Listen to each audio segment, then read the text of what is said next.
Magic Online decided we're not allowed to recast. So let's play some Escalate in Hex.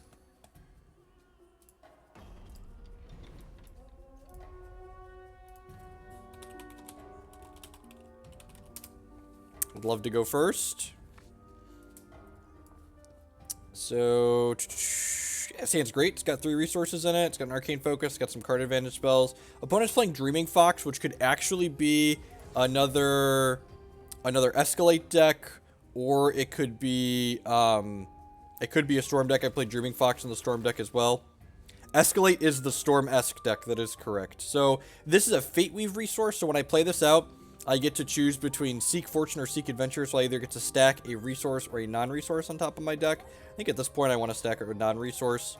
We've got plenty of resources here, and I have another Fate Weave resource that can get us a 4th shard down the line if we need it. Yeah, I'm trying a few different things out. You can see I'm back on Blue Sparrow. I'm not sure whether or not that's good, bad, or otherwise. I'm still trying to figure all that out.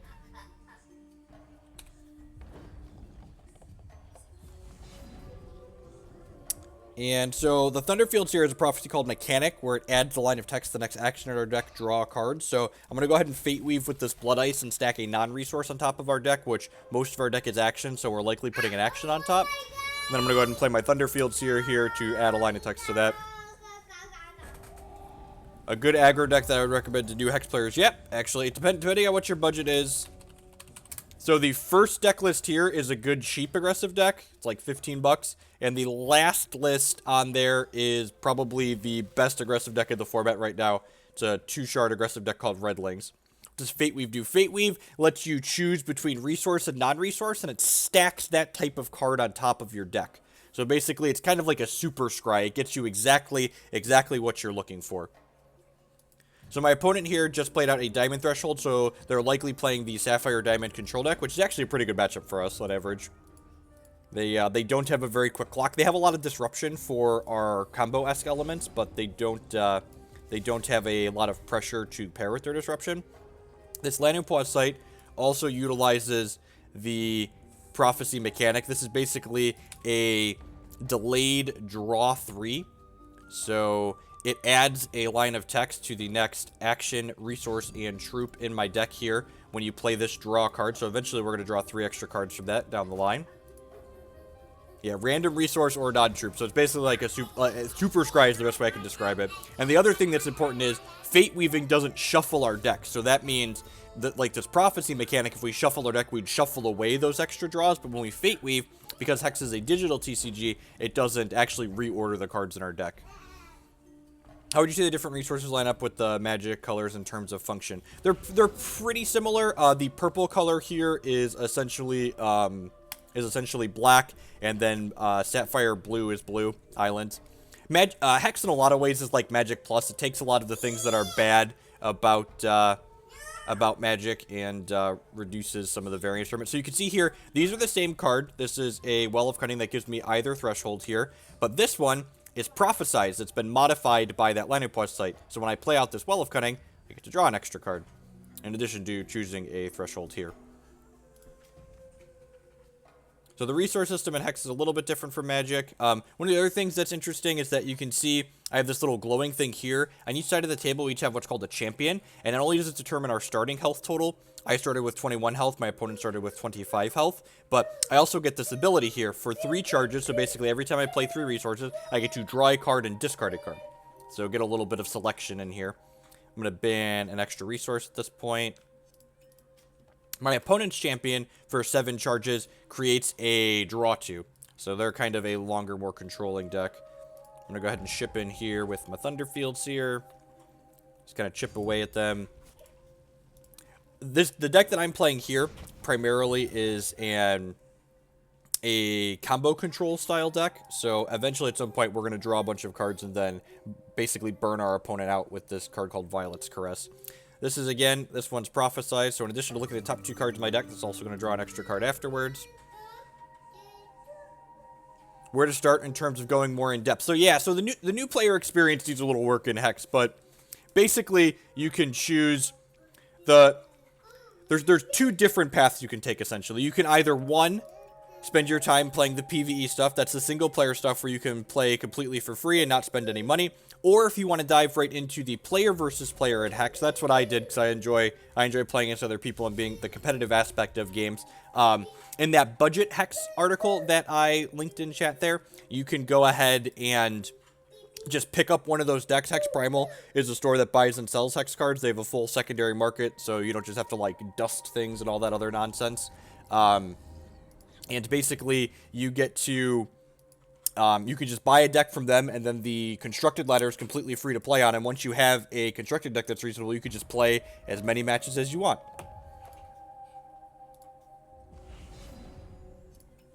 Yep. So this is a kind of obnoxious card. This is a 4/6 for 4 that at the start of each champion's turn, they sacrifice a non-socketed card. So you can see here these gems make this card socketed. So this card's customizable. My opponent can change what these modes do in between the games of our match. So I'm going to want to Transmogrifade this because I don't want it to be able to get rid of my combo card here. So I'm going to go ahead and play out this Syzygy card. And this is one of the combo elements in our deck. This says... every time we play an action, all actions in all zones with the same name as that action get -1 cost. So we'll go ahead and Transmogrifade this, and you see that turns my Transmogrifade into a 0 cost card. Bounty of the Magus is one of our combo cards. So this has a mechanic called Escalate. So the first one of these draws 1 card, and then it puts itself back into my deck and increases the number of cards we draw in all the copies. So the second Bounty of the Magus I play will draw 2 cards at base. And this one draws a bonus card because it's prophesized. And because this puts itself back into my deck, all of my bounties get cheaper and cheaper and cheaper. This might be a little bit aggressive to play out here. And you can see, here's my next bounty. This one draws 2, and it has a 2 cost. Because if my opponent has a second Dark Heart, they're going to be able to kill my Syzygy, which will suck. But I think it's worthwhile getting the guarantee resolve that prophesized bounty. This is the PvP mode. Yield any in-game currencies only come from PvP. Playing on the constructed ladder, yields gold that you can use. So if you look at the ladder rewards, there's all the stuff listed in there, and there's gold and booster packs and promo cards in there that you get for climbing the ladder. Kind of interesting. So my opponent played this Runebind card, which is a card that we're also playing. It transforms a card in play or on the chain, which is basically the stack, into this mysterious rune where this card stays like this until we have a resource enter hand, and then we get to replay it. So if we just drew a resource, so my opponent really didn't do anything here. We get to recast this Syzygy. I'm going to go ahead and start by casting this Thunderfield Seer, which was prophesized, so we get to draw a card. Yeah, your account gains experience or levels as you just play Hex, and the higher level your account gets, the more free things you get. Like at level 10, you get a free Evo Seal ticket. At level 20, you get a free draft ticket, etc. Play resource. I'm just going to go ahead and play this Bounty of the Magus. And now the next Bounty of the Magus is only going to cost me 1. And draw a couple cards here. And you can see this card gets cheaper every time I play an action. So this card eventually changes our champion into this Paragon of Thought that creates lots of random troops whenever we play cards. So basically lets us create things to win the game just by playing the game. I'm going to play this Arcane Focus. I'll get another Bounty of the Magus here. I think I'm just going to go ahead and pass the turn at this point. I'm not really looking for anything in particular. I don't have quite enough resources to combo off this turn. Next turn, probably during their end of turn, we're going to cast this Bounty of the Magus and use a Runebind to protect it if possible. And then on our next turn, if we draw another Bounty and a Violet's Caress, we can possibly start combo killing our opponent. This deck usually combos fairly consistently on turns 7 or 8. It's a slower combo deck, but we also have a lot of interactive elements, so we're able to survive until we get to a point where we can combo.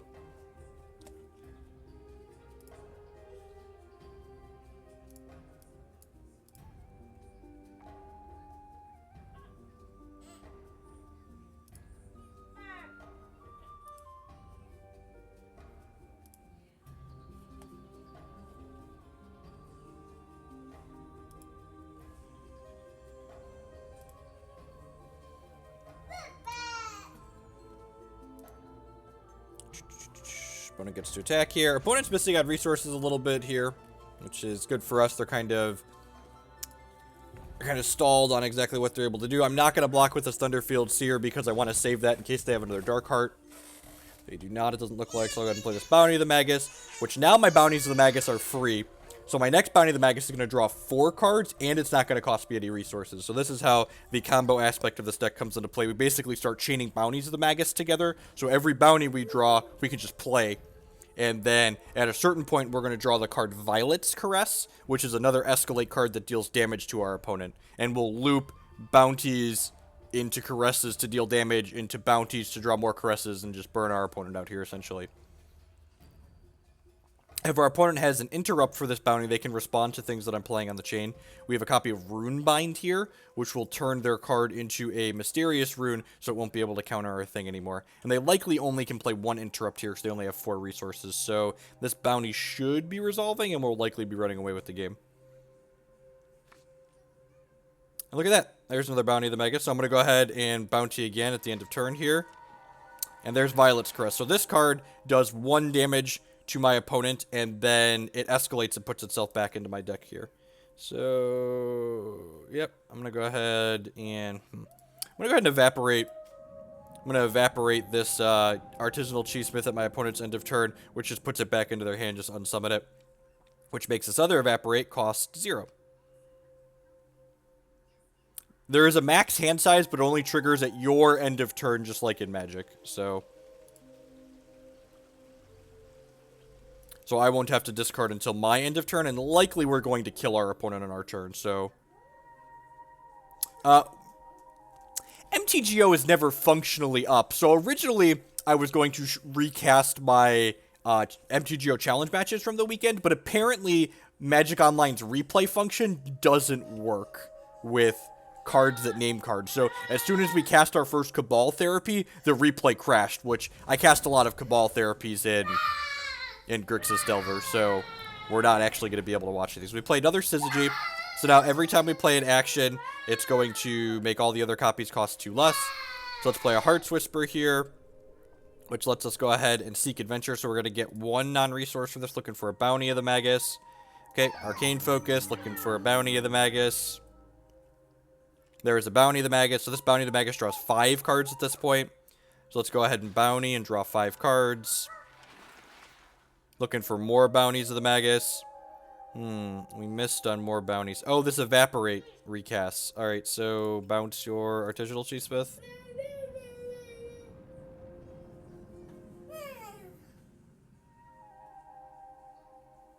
Yeah, I was kind of stoked about the recast too. It's a good learning opportunity.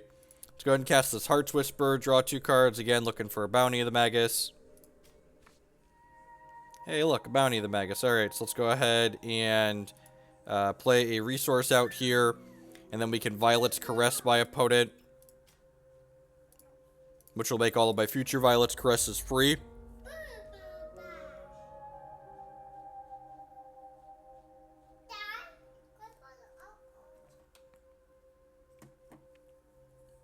This is sweet. We get to combo off on the very first one of the round of the day, so we get to Violet's Caress you again. So this Violet's Caress will do 2 points of damage. Then we'll go ahead and play this Bounty of the Magus, which draws us 6 cards, which will hopefully draw us more Bounties or more Violet's Caresses. Draw some cards here. Hey, look, there's a Violet's Caress. There's a Bounty of the Magus. Then we'll go ahead and Violet's Caress our opponent here. Are we having fun yet? I'm having fun. And Violet's Caress goes back into my deck. We cast another Bounty of the Magus. This one draws 7 cards. Alright. Looks like we bricked on drawing another Bounty of the Magus in here, didn't we?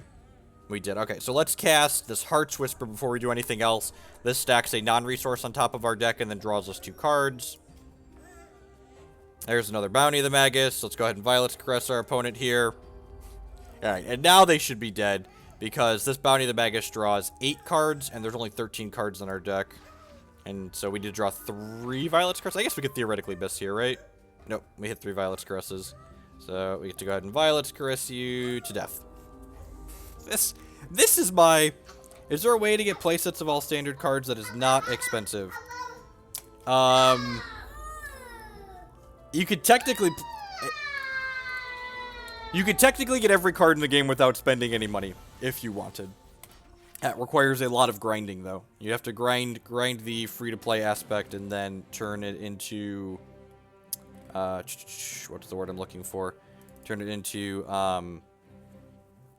currency that you trade for cards. So I don't have a lot of good information on time equals money. Yeah, so it's up to you. You pay with time or you pay with money. It's like any other game. The difference is that when you spend money on hex cards, unlike a lot of the free-to-play CCGs, you actually have something left over at the end of the day. So in this matchup, I'm going to bring in my second copy of Psychic Ascension. This is kind of an alternate win condition because in these control matchups, a lot of the time it's difficult for us to actually combo off like we did there. So this allows us an alternate path to victory. And then we're going to bring in our Withering Gaze. So let's look at our opponent's hand and take a card out of them. So we board out these Evaporate because they don't actually have that many creatures that we can be bouncing with those that are relevant. And I trim a couple copies of Theorize here because these are just selection. They're not actually card advantage. I think I'm actually going to board... Yeah, I'm going to be a little greedy, actually. A lot of times I like to board a resource out in this style of matchup because the game's going to go long and we tend to flood out. Something like this. Like I said, I think this matchup is pretty good. Pretty good for us on average.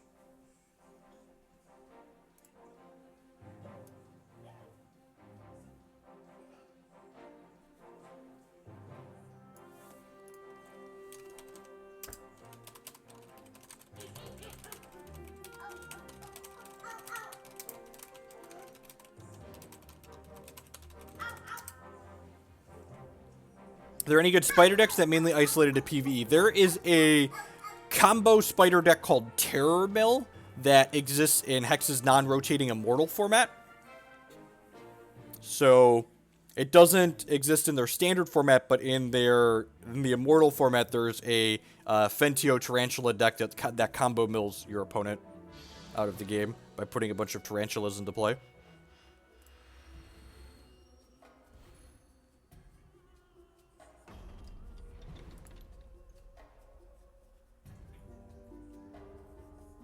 Uh-oh, my opponent's disconnected. I hope they're just having a connection issue and this isn't the 0-1 salt drop. Sometimes there's some salt when you when you draw your entire deck and then kill your opponent. Oh, so if they're... Yeah, hopefully it's just a connection issue. Otherwise, we have to hang out for a few minutes while we wait for them to come back. That's fine. I got to storm off. I got to draw most of my deck. Cast a bunch of things. Dreamy Fox is jealous of how many cards we drew, right?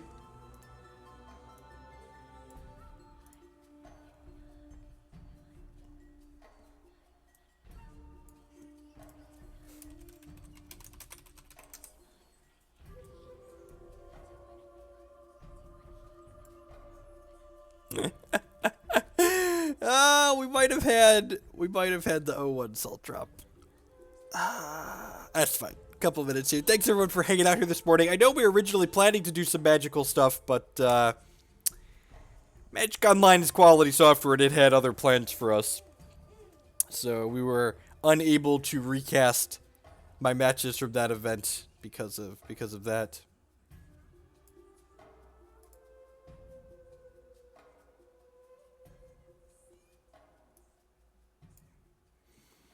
For me, playing live TCG is part of my social life. Granted, I play sparingly. How does switching to almost exclusive digits affect your social life? Granted, I know you've got friends like Matt, you're married with kids, but I'm just curious how it's affected you, if at all. So, a lot of my same group of people that I was playing Magic with on the regular, like, play Hex with me now. And since we're local, I spend less money on travel. Yeah, that's very true. But, like, as far as just, like, specifically the social and not, like, the monetary aspects are concerned, like, in terms of monetary, it's much cheaper to play digitally, right? Anywho, yeah, I was really looking forward to showing our match, Kyle. It was a really good one. Anywho, like, the social aspect, like, a lot of my friends have laptops that play Hex, so, and I have a laptop that plays Hex, so, like, I go to Matt's house and we hang out and they play there together, or Matt and Mike come to my house and we all hang out here. Like, the last CCS, for example, like, Matt, Mike, and I were, like, all in my basement together, just, like, hanging out while we played the tournament all day. Which is, you know, it's a good time. And I agree, the social aspect of games is definitely one of the best parts. And, like, the testing, for example, like we have a testing team. We call ourselves the Hex Heroes. There's, you know, 8 or 10 of us or so. Like, we spend nights in Discord talking to each other all over the country, or sometimes just across town, working on deck ideas together and bouncing different ideas off of each other. So the in-person interaction you can still get if you have mobile computers. And you know, it's convenient. You know, it's funny because, like, even when we were testing Magic stuff, there were times where, like, I would go to Matt's house or Matt would come to my house, and we'd sit in the same room on laptops and test Magic on Cockatrice, because testing Magic digitally is more convenient than, like, finding physical cards or drawing up proxies and stuff like that. So, like, even when we had the physical game, we were still using the computers because they were more convenient.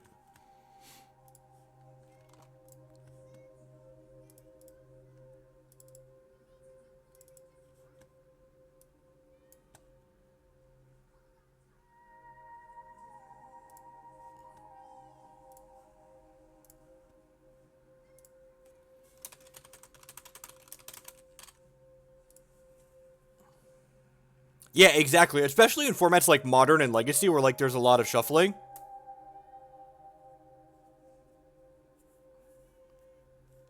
So, like, the amount of time you save, like, not cracking fetch lands and, like, not like, mulliganing. Like, all right, I got a mulligan. Oh, I got a mulligan again. Because you mulligan a lot in Magic compared to Hex, because there's no opening hand algorithm to help smooth things out for you. So, like, you save a lot of time that way, too, in addition to, like, proxy creation and stuff like that.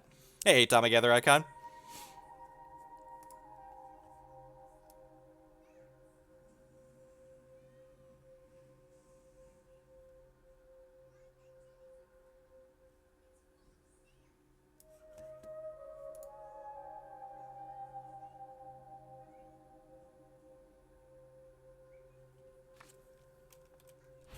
Alright, and my opponent just timed out there.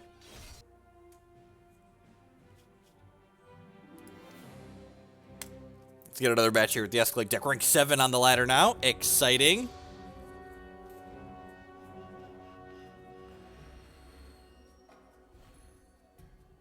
Nice. Alright, we got another Dreaming Fox opponent, it looks like. We got Trax. Alrighty. This hand's okay. It doesn't actually have a way to find our third resource, which could be detrimental to us. There's an opening hand algorithm in Hex. So what Hex does is, using a modified hypergeometric distribution, it eliminates the 10% most resource light hands and 5% most resource dense hands. So basically, everyone in Hex mulligans 15% less than you would in a paper TCG, because there's just less unkeepable hands across the board for everyone. And it's one of those things where, like, it's elegant because, like, if you don't know it's there, you'd never have any reason to think about it happening or think that something was different, because all it does is just make the game smoother for everyone. Is the opponent Assault Monster using Comcast, right? Alright, so the next action we draw is going to have 2 extra draws on it. Hopefully we draw a resource or an action next turn that we can play. Not a 3-cost action would be a deal. Oh, geez, we're playing a Storm Beer. I actually haven't played a beer match yet. Alright, so that bounty draws a bunch of extra cards. We've got that going for us. Unfortunately, we don't have a way to get to our third resource here. So once we get to our third resource, we're going to be pretty well set up.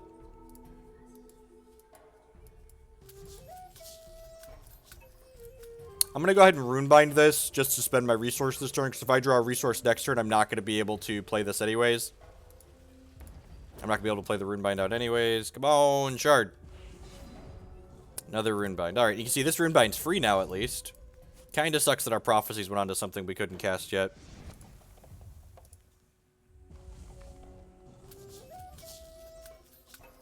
Yep, that's fine.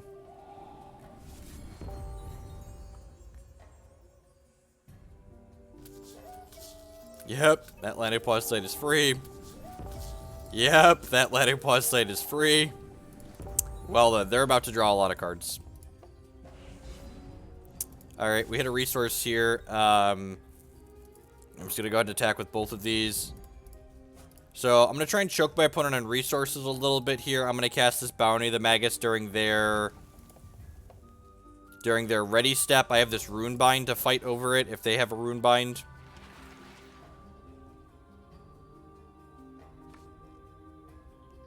Alright. Go ahead. So stumbling on resources here might mean we're just dead.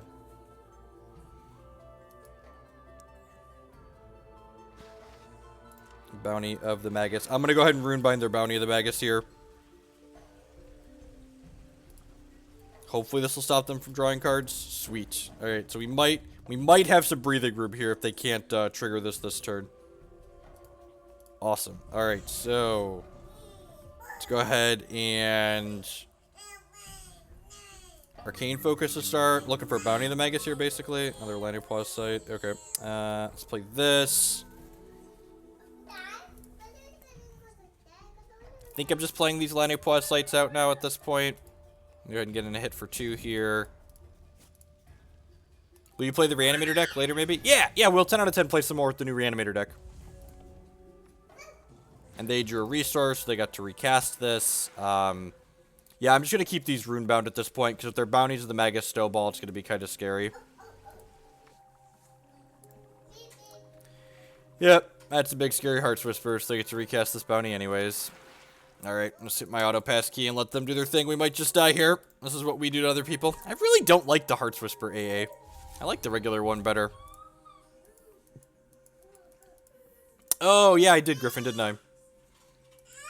Maybe we'll do that tomorrow.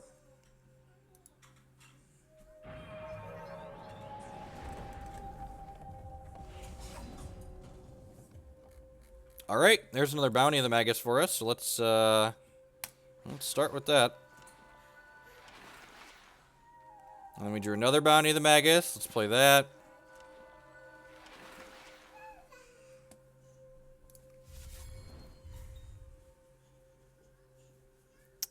Huh. Am I just playing Lanupaw's site at this point? I'm gonna hit my champ power here, see what we find. Another Syzygy's decent. Okay, so I'm gonna go ahead and... yeah, I'm just gonna play my site out, and then if my opponent kills us next turn, they kill us next turn. Really not much we could do here.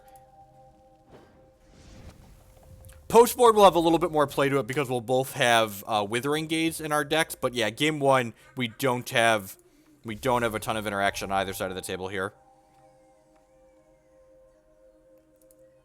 So I'd be pretty surprised if our opponent doesn't kill us here. They've got 9 cards in hand, and they've got to draw 2 here.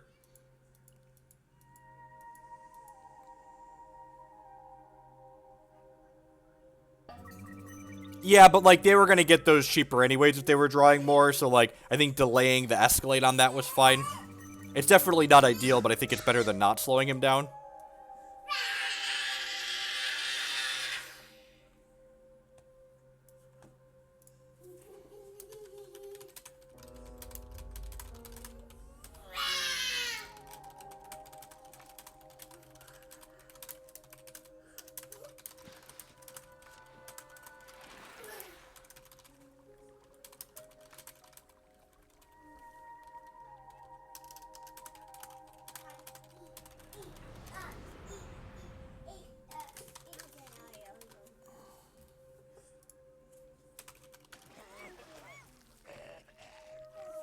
Oh, they ascended.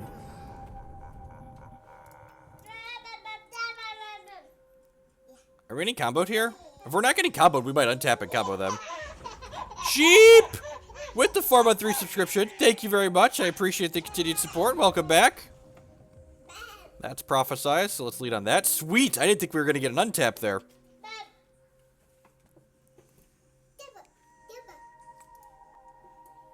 Four months in a row. It's the 3rd of a year. So what are we doing here? That's Prophesize.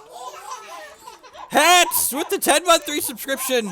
Welcome back and thank you for the continued support. I do appreciate it. Alright, so we're looking for bounties of the Magus at this point to try and combo him. That's another resource. So I'm going to play... I'm going to play this Syzygy out. And I'm going to play this Theorize. There's a Bounty of the Magus. Perfect. So then let's go ahead and Bounty of the Magus. This draws a bunch of cards looking for another Bounty of the Magus here. Alright, Theorize is free, so let's go ahead and cast that. So the problem here is that I have to spend my last 2 resources playing Violet's Crest, so I need to find another bounty here, which we did not. Okay, we got one more draw here. And we missed. Neither of these are prophesized, right? Yep. Alright. Well, I guess I'm just playing this Lanupaw site and passing the turn. That's what I call this deck Storm. Anyways, we're playing... If you look at... The Storm count right now on this turn is like 8. If we're counting in Magic terms. Like how many actions and things we've played this turn? We played like 8 things. Oh yeah, if you're just a Hexer, Storm is a Magic term. It's a deck that plays a bunch of cards in the same turn, basically.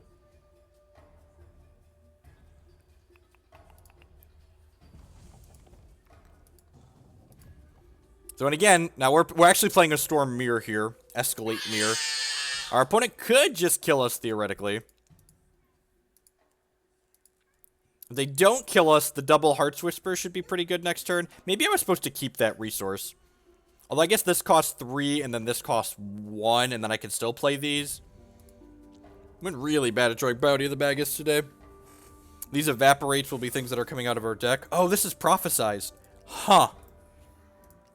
Maybe I was supposed to have played this at some point. I forgot that this was Prophesized, so this is a card draw that we have. One of the neat things about Evaporate in this build is that we can Evaporate our Thunderfield Seers that are Prophesized. So basically this says draw 2 cards, essentially, because it draws a card from its Prophecy, and then it's going to draw another card when we replay the Thunderfield Seer. This is unblockable, right? Yeah, I'll take 3. Jeez, does he not have any draw in his hand? Holy crap, alright, well, let's Evaporate this dork, draw a card. And that's Prophesized from the Lanupaw site, sweet.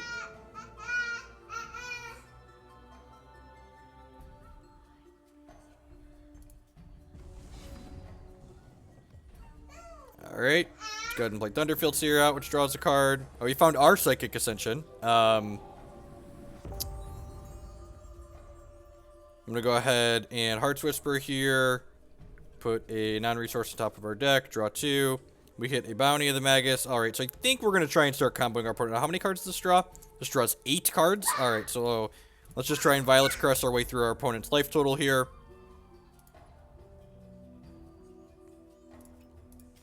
So, Violet's Caresses are now free from these Syzygies. Violet's Caress, Violet's Caress. Let's go ahead and play Bounty of the Magus. Yeah, alright, so we got there. Both of our hands were a little bit awkward. I don't think this is a Psychic Ascension matchup. We definitely want the Withering Gazes. Transmogrifade seems pretty bad. Runebind seems fine. Evaporate seems pretty miserable. I think Into the Unknown is fine for taking their Syzygy out. Huh. Maybe because we're both going to have Into the Unknowns, that makes the Psychic Ascension plan a little bit better.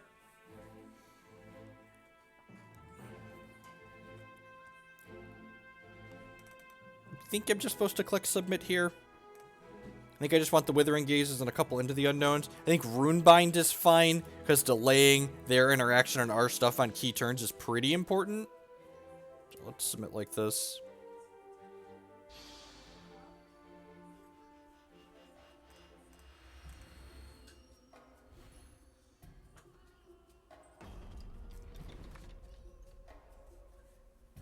This is Hex TCG. It's a fully digital TCG. Originally, I had planned to recast my Legacy Challenge win, but apparently the replay mode on Magic Online doesn't work, so...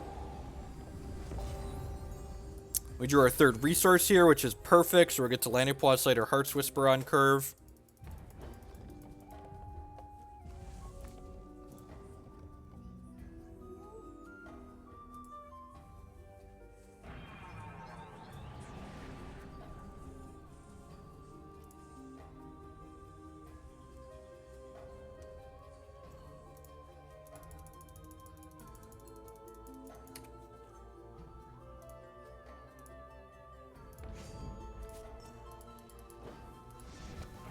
They have their double Syzygy. Okay, that's pretty good.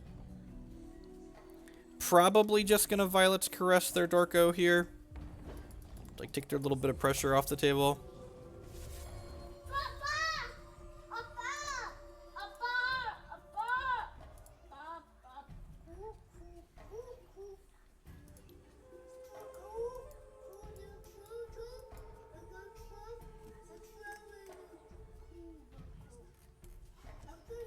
Oh, did I miss a question? Yeah, if you draw a card and there's not a card in your deck to draw, you do lose the game. Just gonna go ahead and Violet's Caress this. Now, the fact that our opponent has the Syzygy's out does mean we're probably going to be behind the 8-ball. Ooh, Violet's Caress is back, sure. That being said, they don't have any card draw going, so, like, they're kind of petering out here if they don't have, like, Bounties of the Magus to start snowballing. That was a Prophesized Caress. That's pretty good. Alright, we drew another Caress. I'm just going to go ahead and play Lanupaw's Sight here, get some bigger card advantage going.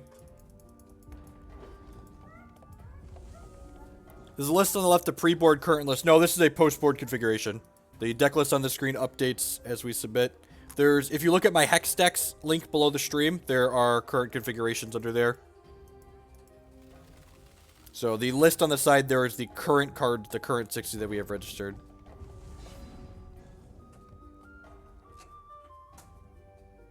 I'm going to play Heart's Whisper here, grab a non-resource. Do this, grab another resource. Huh. Maybe I was supposed to loot there to try and find a non-slow shard so we could Withering Gaze this turn.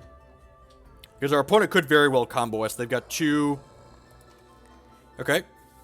They gaze us. They might want to gaze our gaze. I guess taking... God, we can... So, Withering Gaze, in addition to being a discard spell, it doesn't put the card they take into my discard pile. It takes the card out of my hand. It puts it into their deck. So, like, my opponent can take one of our Bounties of the Magus like they just did, and now they have 5 Bounties of the Magus in their deck, which is going to make it way easier for them to combo than it is for us.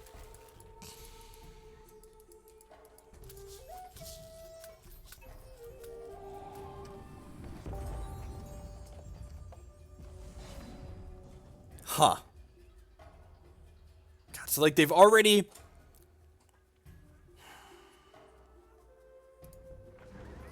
Play this and draw a card. See what your last card is. Probably not going to like it. Theorize, sure. They just played a Lanupaw site, so they're going to have some stuff going on with that. I'm going to go ahead and loot here. Wouldn't mind a non-slow shard. Another Violet's Caress. I'm going to bin one of those for now. Go ahead and Arcane Focus. Mysterious Rune can delay some stuff potentially. I'm going to go ahead and play this out, put a non-resource on top of my deck.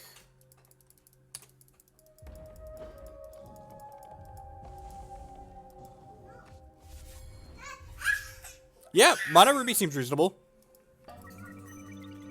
I'd be kind of surprised if it wasn't. I'm gonna run the gambit on this and try and stop this from happening.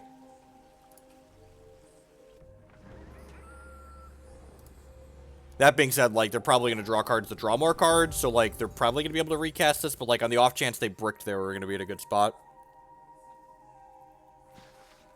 Oh, yeah. So, please not a resource.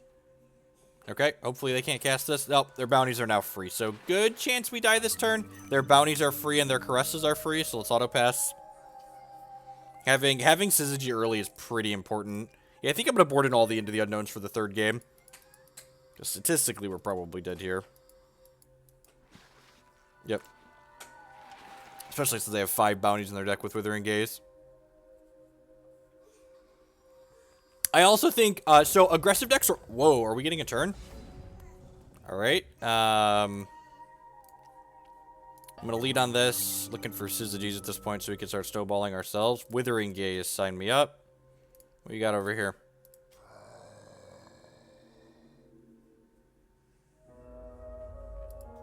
Sure.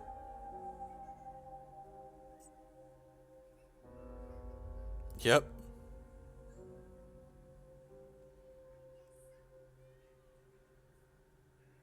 So I'm actually going to take the Theorize out of their hand, because that's the one that lets them draw cards right away there.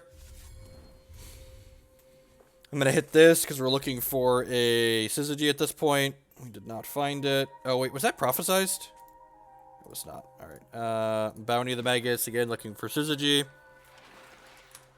Pass the turn here.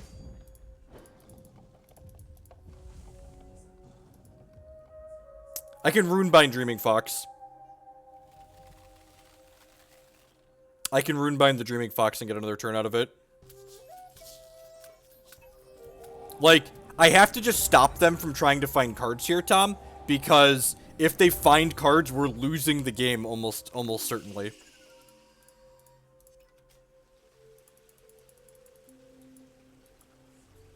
Oh, right, we know they have a Runebind. Derp. Yeah, we're probably dead. How many concede to a Bounty of the Magus? I guess they could not have drawn a Bounty of the Magus. Yeah. Alright. The problem is, like, we're nowhere near comboing them ourselves because we don't have a Syzygy going.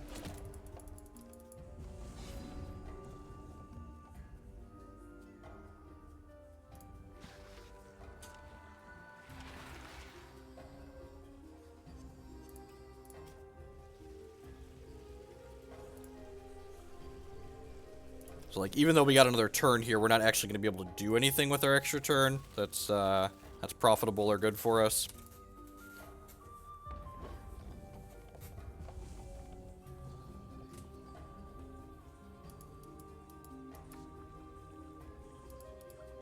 Yep, and I'm just going to scoop to the next bounty that they hit, but if they brick on bounties, you know, maybe we can win, but their bounties draw like 8 cards at this point. I could take the Theorize out of our hand here. Yeah, maybe. That's probably correct. I don't know. We're probably just dead here either way.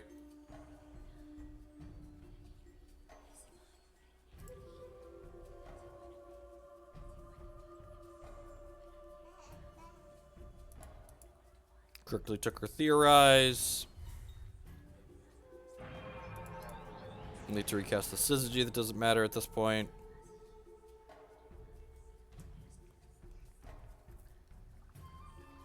Yep.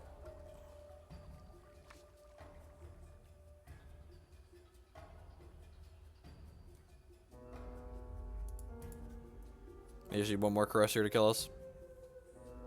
Yep. Alright, so what are we doing? I think Syzygy is so important. It's 10 out of 10 the most important card here, so let's bring in an extra one of those. I'm going to leave a PA in, I think. Just in case they Into the Unknown R thing.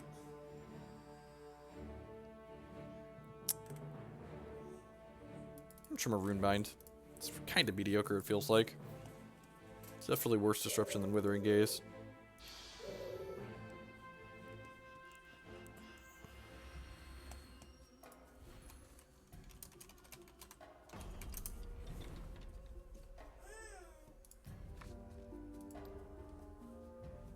Well, this hand doesn't have a Syzygy in it, but it's pretty good other than that. I don't think we could just mulligan to Syzygy, especially when we have a functional hand. I think we'd mulligan a hand that's close that doesn't have a Syzygy in it, but without... Yep. Alright, so now we're looking for Into the Unknown. Perfect! Looking for Withering Gaze to protect our Into the Unknown. Did not find it. I'm gonna grab a resource for now. Play this, play this. Evaporate is basically unsummon.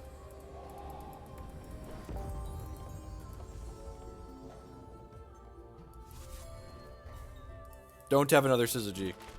Perfect. Alright, so Into the Unknown puts their Syzygy back into their hand and then changes that Syzygy and all their other Syzygys into their deck into random other cards. So let's just take these off the table here. It's kind of sad that if they Withering Gaze us, they could get rid of our Prophesized Withering Gaze, but I think taking all the Syzygys out of their deck and meaning they can't combo us outside of Psychic Ascension is really valuable.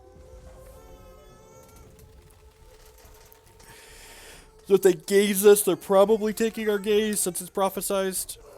Yep.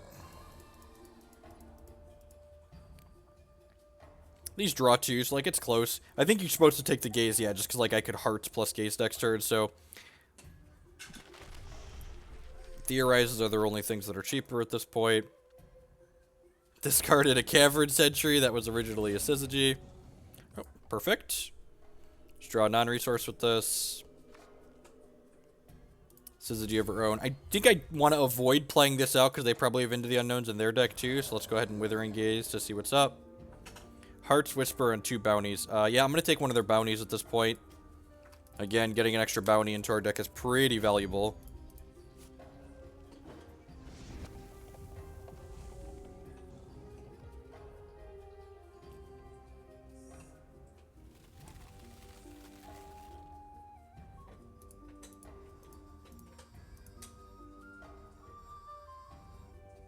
They have to put more effort into reading them. It's anti-discard technology.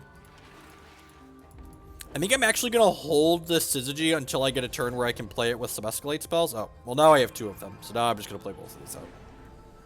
Because Into the Unknown does not take care of other ones that are already in play. I'm just going to ban Runebind at this point. I think hitting a resource drop is important enough that I would be willing to discard a Thunderfield Seer to do it. Extra Into the Unknown. Don't need that. Let's get rid of it.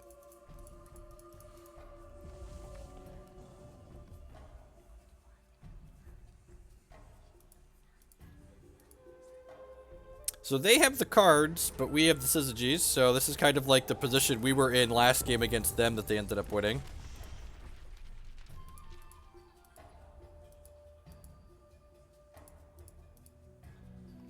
So we're going to go Seer into Heart's Whisper for a resource here, most likely.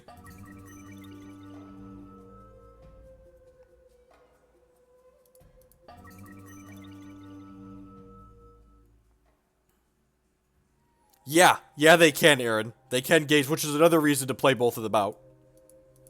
So, yeah, God, this game is... Hex is so funny. Just like the little things like that. Well, can't they take your card out of your hand and put it back in their deck to have access to the copy of the card? It's like, yes, they can, actually. I think Sparrow is better, but I'm not actually 100% sure. I think Sparrow is better. I'm trying some things out in this configuration of the list. Like, I'm trying Evaporates over Transmogrifades in the main deck. I've only got 2 Transmogs in the 75. Yeah. I wonder if they're just going to be able to beat us in a fair game if we never draw any of our combo cards here. So long Violet's Caress. That was the reason we played the Syzygy out. Yeah, the extra... So, Blue Sparrow's ability is 10 out of 10 better than Dreaming Fox's ability. 100%. Note, Sparrow has 21 life now. They changed that. It had 19. They changed it. It's 21. The Blue Sparrow's ability is 10 out of 10 better than Dreaming Fox's ability. Having basically 20% more starting life is huge, though.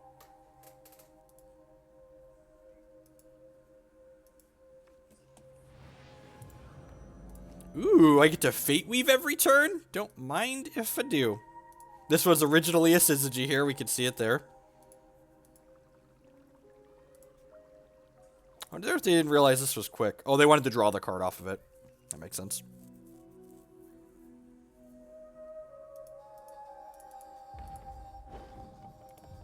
So, the difference in life does really matter because you need time to set up in this deck. Even with Sparrow, we very rarely are comboing before the before like the 6th or 7th turn of the game. So like Dreaming Fox giving us time to get to that setup point is really important.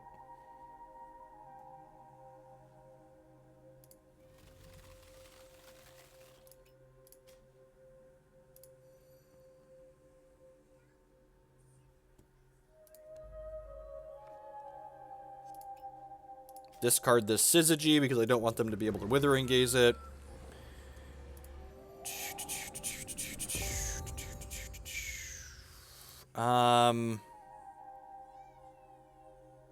Oh, this is the Withering Gaze one that we took out of their deck. All right, I think I'm just gonna resolve this now.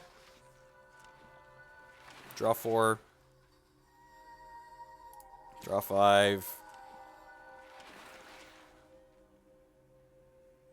Yeah, so here's the problem, right? Like, I can't actually play this Violet's Caress yet because I don't have the resources to play it out.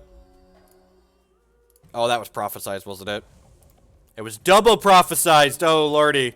The mistake I've made. That would have drawn 2 cards. All right, should have held that. This is drawing 6 cards, though, and this is drawing 2. But yeah, I've been to draw 2 because I'm an idiot.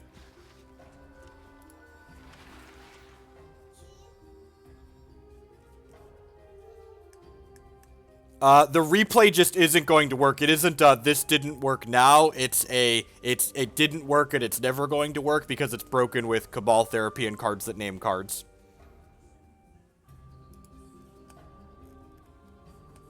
So we'll play some more Magic tomorrow morning. Today isn't normally one of my scheduled Magic days. It's a scheduled Hex day only. And I was going to add some Magic because I wanted to recast it, but Magic Online had other plans. So I'll borrow Grixis Delver stuff from traders for tomorrow morning. We'll just play a new league with Grixis Delver. But recasting my matches is not going to happen because Magic Online has a feature that does not work.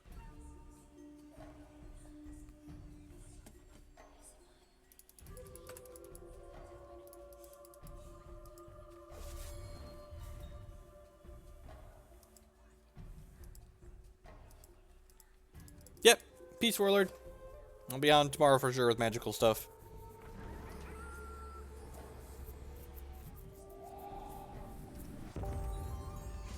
God, I feel really bad that I've been that draw to.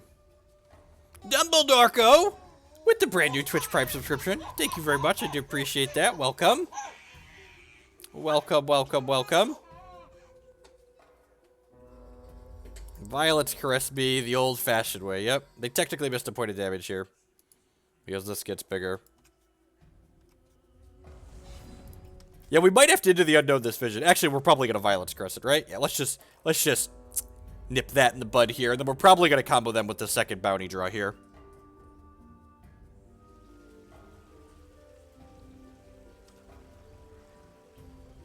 Alright, so we're going to let this Mysterious Root resolve. And then we're going to cast this bounty of the Magus. Draw a bunch of cards.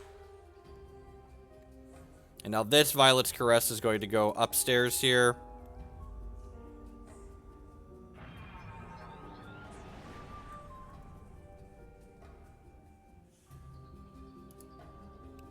Play Bounty of the Magus. If our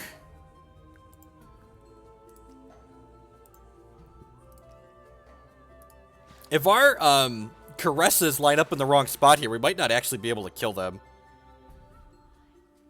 Man, that's really awkward. Let's Withering Gaze them and add some cards to our deck here.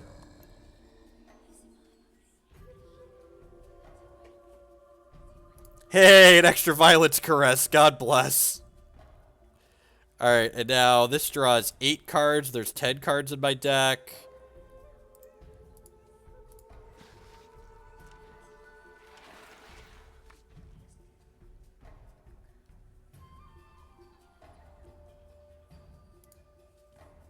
Alright, caress you.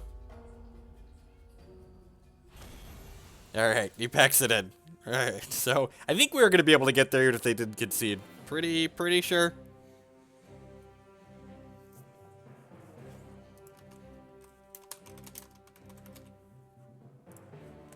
Alright, let's play with the Reanimator deck some. Played that a little bit yesterday. Hex's standard format has a lot of really sweet combo decks in it right